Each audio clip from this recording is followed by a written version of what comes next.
Thank you. Congratulations. Thank you so much. Wielding them both like a gunslinger. I like that. What about that? Congratulations. I mean, how does it feel to win 2 BAFTAs? And Grafty's had a fantastic night. Well, I'm very happy for all the, the recognition that all these great British artists had in this award ceremony. It's and what is really remarkable is that a lot of them is the first time that they have a credit in that position. Yeah. Actually, most of the nominees is the first time the production designer is the first film as a production designer, composer as a composer, and so on. Now they all have BAFTAs. Yes, please. Michael, let's go. I always get the impression you like to work fast. How did you keep your patience 4 years on this one project? I have the question must be how they keep the patience with me. They had to be with me for all that time. Through all that time, I was trying to make the movie happen and delivering very bad ideas for people to come up with the good ideas. Yes, please, Joe. Sir, the film's come under a lot of criticism, unfair criticism, for the idea that it's British, this nomination. I wonder if you could set the record straight for us and tell us just how British it is. Well, I don't need to set the record straight. I mean, there are a series of rules that make a film eligible for BAFTA as Best British Film or not. And Gravity definitely has all the requirements. It's except a couple of Mexicans that came here legally, I have to say. Just okay. And a couple of American stars. The rest is a film that was completely shot in this country, developed in this country, and it's a cutting-edge technology developed by British artists. And I wanted to say artists because I don't like that distinction between the technical awards and the artistic awards. Saying so, for me, the real question about BAFTAs is why being an institution that is a British institution needs a definition for best film. By that, I mean, why needs to be best British film? It should be best film, and it should be best non-British film. Intriguing. Can of worms. Yes, please. For Televisa Mexico, I would like to ask you one thing. You are celebrating tonight with all of your Mexican closest colleagues in this movie, Emmanuel Lubezki, your son. How special is cinema when it brings those satisfactions? And also, what are the contributions, these awards, you would like to have in the Mexican film industry? Well, how am I going to celebrate? Yeah, we're going to celebrate. And it's very sweet that all of this, I mean, some of us were literally family, others were extended family. And after 5 years, you really do, and you create a new family. So it's going to be a very sweet and warm celebration. In terms of the Mexican film industry, as opposed to the question about the Britishness or not Britishness, this is not a Mexican film. And I'm sorry to say that in the sense that I feel embarrassed that this film doesn't provide any benefits to the Mexican film industry. And ultimately very little for the Mexican culture, except maybe the idea that a Mexican is doing a film like this. Because I'm very grateful by the support that the Mexican public and media has had on me. But at the same time, I think it's not to self-congratulate in the sense that more support is needed for real Mexican films that are making a big impact, with great stuff, like the last 2 years, Mexican filmmakers have won Best Director in Cannes. Thanks very much. Yes, please. Over here. Hi, congratulations. I just wanted to ask about the really pretty thing that you've got attached to your jacket. Is that a good luck charm? Do you believe in that type of thing? Is that why you bring it with you? Well, this is, my girlfriend does that jewelry called Locket London. So I put it there because it's, you can choose your charms inside. So I have the initials of my kids and the birthstones and stuff like that, yeah. Oh, it's really pretty. I saw it on the red carpet and I just wondered what it was. It's very pretty, no? Yep. Yeah. I mean, originally they are lockets, but she pinned them down to me like a brooch. Do you have a lucky charm? Will you take that to the Oscars? I think I'm going to wear this. This is working wonderfully. It's a lovely note on which to end. Thank you so much. Congratulations Thank once again, you so Alfonso much to Cuarón. all of Thank you you. guys. Thank you. Thank you. Thanks for the support. Thank you.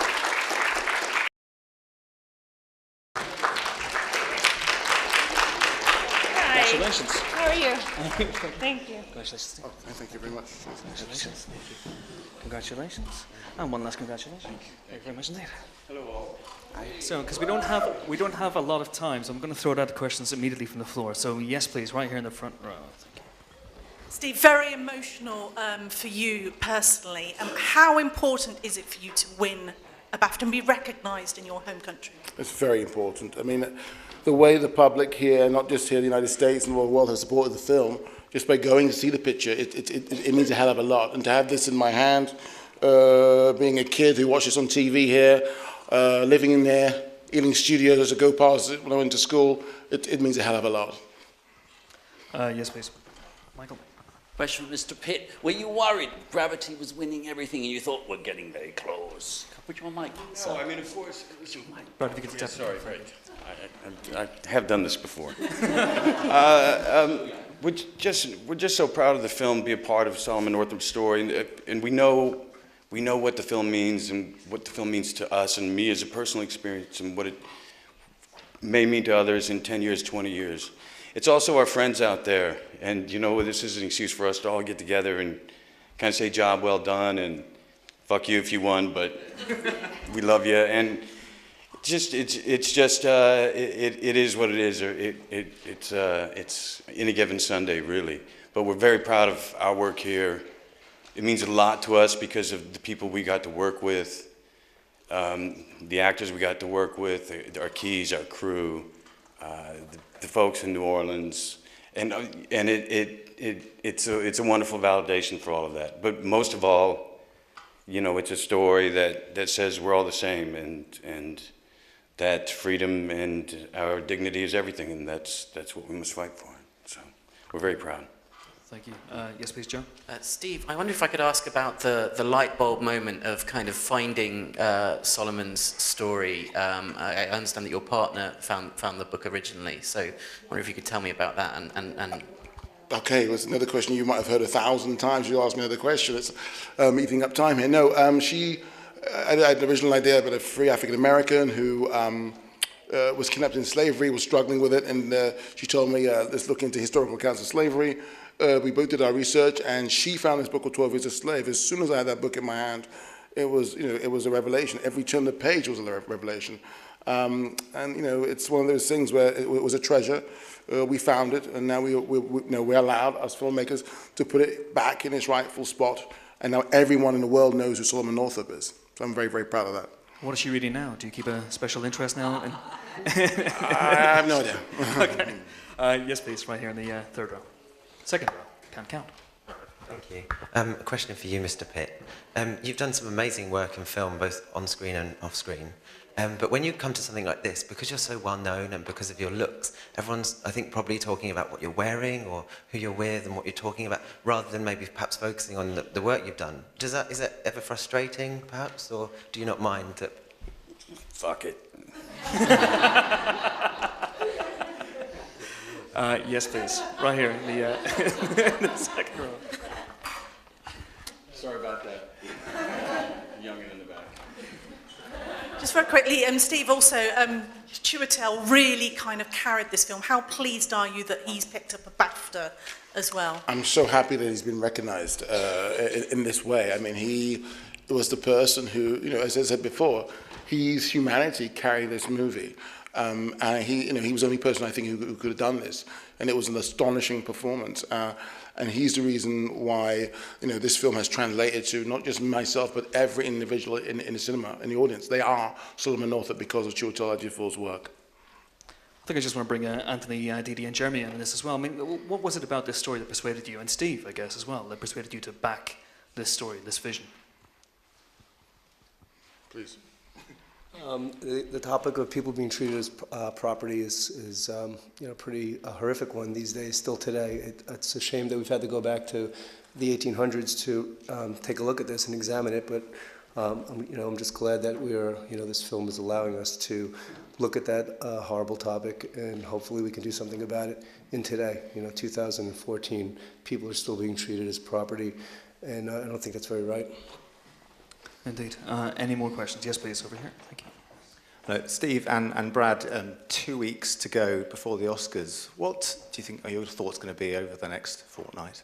What's the question, sorry? What? What are your thoughts going to be as the Oscars are coming up? What are your hopes? I don't know. You know, again, it's a celebration of film. And I think that's the main reason why we're here. I mean, it's one of those things where we come together. I know all the directors, I know all the filmmakers, and I would never get to know them otherwise through this sort of these kind of ceremonies. So again, I think it's about celebrating film rather than a competition. Yes, it is a competition, but at the same time, it's about celebrating who we are and what we've achieved through very, very hard work of filmmaking. And that's our last question, I'm afraid. Thanks so much again. Congratulations once again to Anthony Catechus, Brad Pitt, Didi Gardner, Jeremy Kleiner, and Steve McQueen. Thank you, guys. Thank you so much. Appreciate it. We stood on this very stage 12 months ago as you won the BAFTA for Best Adapted Screenplay for Silver Linings Playbook. We have to keep meeting like this. It's just a fantastic honor. I have to say, to be in the company of every one of the films that's here, it just makes you want to keep making good films. These awards are enormously important to inspiring me. And when we were putting together American Hustle last year, it helped keep us in the financing when we were still writing the screenplay. It's very encouraging to make cinema that takes chances. Absolutely. And Eric, as David said, this tale started with you. The script started with you. Where exactly did it start for you? It started for me on a plane ride 17 years ago from New York City to Los Angeles. It was late night. I was sitting next to a gentleman who used to be a U.S. attorney, and we started talking, and he told me about Abscam, and that's where the seed was planted. So, you know, I don't know. Then 11 years later, I wrote the script, and it struggled for a little bit. And when David came on, it was like lightning in a bottle. Everything came together. In what way? Excuse me. The director that was on the movie previously to this, to David, dropped out, and when that happens, a movie sort of can either die or could come alive if someone else embraces it. And David did, and in the best possible way. And you know, the other part of it is he's one of my favorite filmmakers. I don't know. It's weird saying that. Oh, you can keep, it's okay, keep saying it. You are. He's one of my, so I'm it happy was, to hear that it from was, anybody. It was I'm never too old or too working too much. It makes it was really exciting to work with someone, to watch someone like David work and to be a part of it. I feel that they're my partners, so I feel that it's very exciting because it makes it concrete. I write for them, you know, I take what Eric did and then I started to do what I do, and that is to craft it for each one of those actors and to say, would you take this risk with me? And it's very exciting and daring for them to play roles they've never played anything remotely like before. So it inspires me to write scenes for the broad range of each of these. I want to make sure I see all of them in these new roles. So you create scene after scene that shows that, you know, and while keeping the movie propulsive. It's a great challenge to do that for 5 major roles. It's like creating an elaborate tapestry that takes a lot of care, and it's because I personally feel responsible to each actor that I feel that we can do the hard work to make that tapestry, because otherwise it might be easier to do it for 3 people or 2 people. This was the biggest picture I ever worked on. Yes, please, here. And a few words about Jennifer, who obviously picked up the Best Supporting Actress BAFTA today. You must be pleased for her. I'm very, very proud of Jennifer, and I'm proud to call her my collaborator and my friend, and I'm very proud that she dove into this, and she's fearless, and I think, you know, it's a partnership that I cherish and hope to carry into the future, and she's very daring and inspiring. She's special, so I appreciate that BAFTA recognized her. It's a big deal to us. And, you know, I sat with her last year, and she didn't win, and there was famously a screen grab of me going like this when she lost. You know, people put it all over the internet. I was just being loyal to my girl. You know, I gotta, you know, stick up for. But it was an embarrassing screen grab. You know. Yes, please. Congratulations to you both. It's just a follow-up from that question, really. I mean, it looks like Jennifer could go on to win the Oscar now, if we're looking at the other awards that she's won. Do you think that she'll do that? And what is it that makes her so special at just 23? I mean, to win, if she does it, 2 Oscars in 2 years is pretty impressive. You know, what I love most about Jennifer is kind of her humility and her regularness, and that you hit her from one angle and she looks like a regular girl from Kentucky, and you hit her from another angle and she looks like the most magical, beautiful creature you've ever seen. And inside is a girl who says, just shows up and does the work and is never afraid of trying anything. And she has, as our editor said on Silver Linings Playbook, he says, I think this one was kissed by the angels. And it's just, she has to respect that. You understand? I mean, that kind of thing could be stepped on, you know? So it's a very special thing that she has to respect and I have to respect, and I do respect it. I respect it and treat it very carefully, because it's the kind of thing in Hollywood you know what I'm saying? You kind of know what I'm saying? Yeah. You know, like James Dean was an extraordinary, you know, I kind of was motivated by the fact that James Dean played 25 and 50 in Giant. And I thought he was an extraordinary creature. And I knew Jennifer could play. Jennifer seems ageless. So I knew she could play Christian Bale's wife and seem, what age was she? You know, so that's exciting, you know. She's a brick through plate glass window. She is. She is. She's nitro charged. She's amazing. David, I've heard that you signed up Jennifer for your next film. Is it because you guys seem to be an award-winning team, literally? Oh, I just think you can't really pay attention to the awards. The awards are a great honor that inspire you, you know, but you should never let your head go up your ass, you know. You should never think you know anything or have anything. It's the only way to keep doing the humble work. You got to just remember, you can fail at any moment. So only something that excites us organically would we possibly even have said, gee, let's do this. And the story of that woman, Joy, who invented a mop, is a true story, you know, and it's kind of an amazing story. And I think I look forward to writing that, you know, for Jennifer. Any more questions for David and Eric? Yes, please, over here. You've talked previously about the last 3 films you've done, David, being a trilogy of sort. You know, with similar characters. Will this be a new film, this new film you're talking about, be one where you concentrate more on just one lead and not have your ensemble together, or is that in the back of your head as you're writing? I always have them in the back of my head to write for. I feel personally connected to them. I think it will begin a new chapter of stories, but yeah, this was a trajectory that took off with The Fighter, you know, and when I got my reinvention, and I could look in the eyes of those real people in Lowell, Massachusetts, and they knew that I knew heartbreak and I knew struggle, and I had stumbled for about 8 years at that point and had to get my bipolar son into get him on his feet, you know, and I couldn't get that movie made, Silver Linings Playbook. So I ended up getting to make The Fighter first after Sidney Pollack hired me to write Silver Linings. I couldn't get it made. So then after The Fighter, I was able to get it made. So anyway, I don't know how that answers your question. I just tried. And Eric, I just want to ask about your process as well, because David, clearly, I'm right here. I'm right beside you. Okay.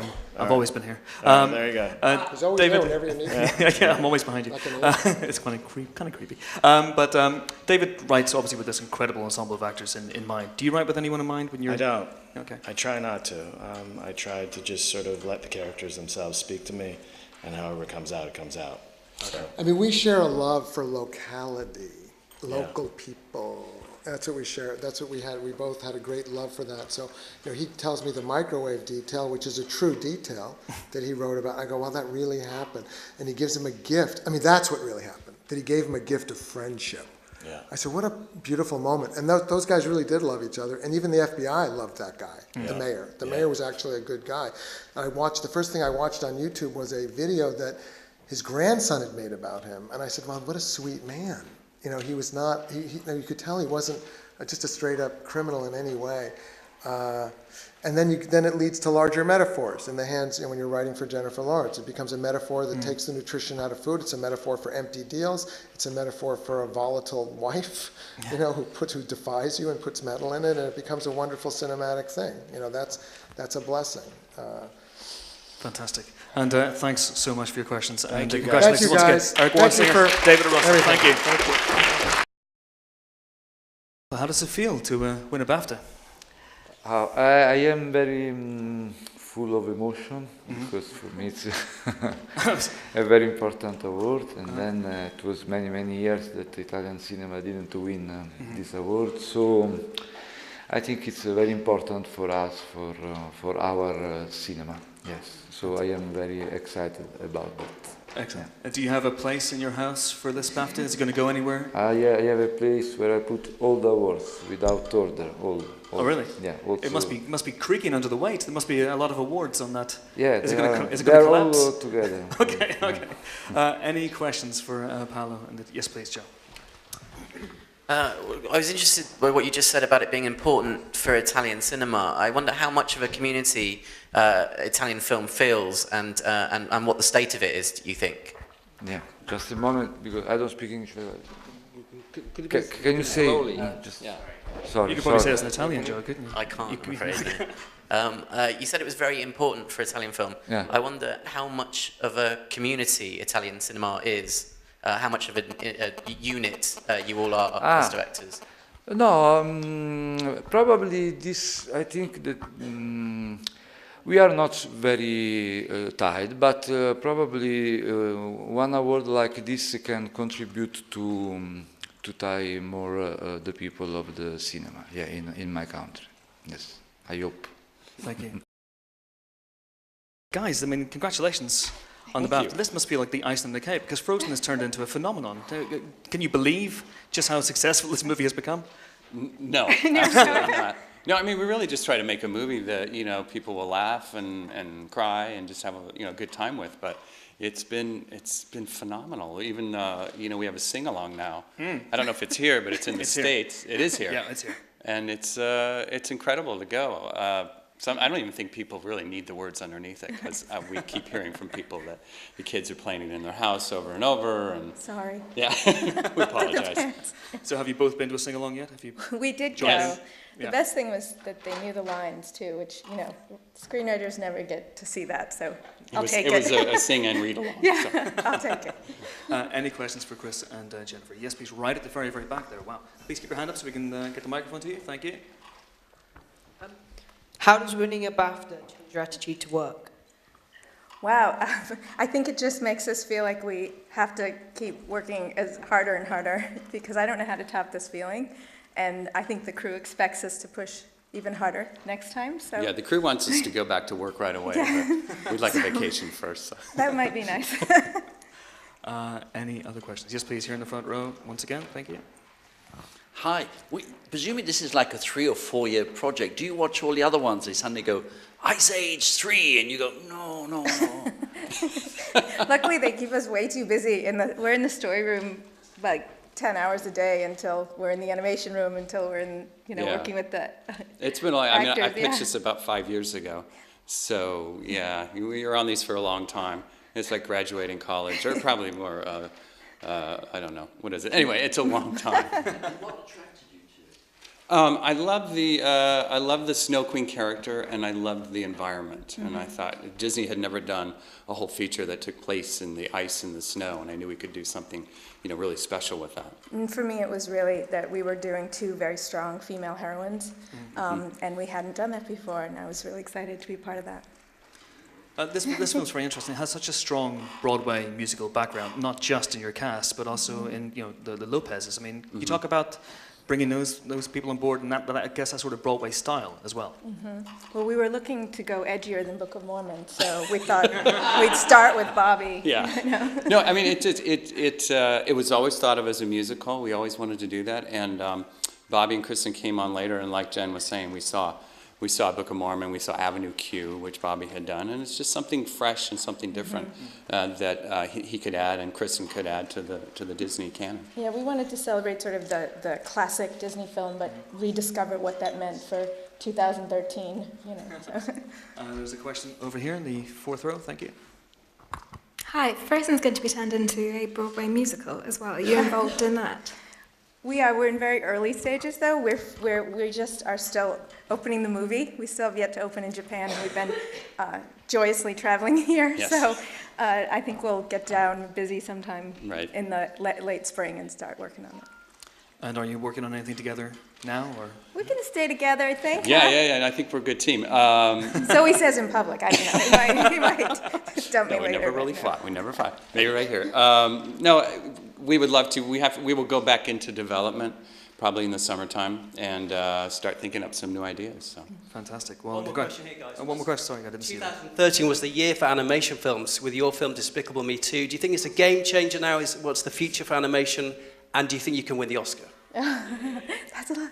Okay, how many questions? I do think, I think what I love is that more and more the world is seeing in animation that because we can kind of do anything, that we can push storytelling just as big and as grand. And I think the challenge is on all of us, though, now that it's a busier market with to keep making better and better stories. And the Oscars, I don't know, I'm from New England, and we have to knock on wood before we say anything like that. Well, thanks, guys. Congratulations once again. Jennifer Thank Lee and you. Chris Buck, everybody. Thank you. Thank you. Thank you.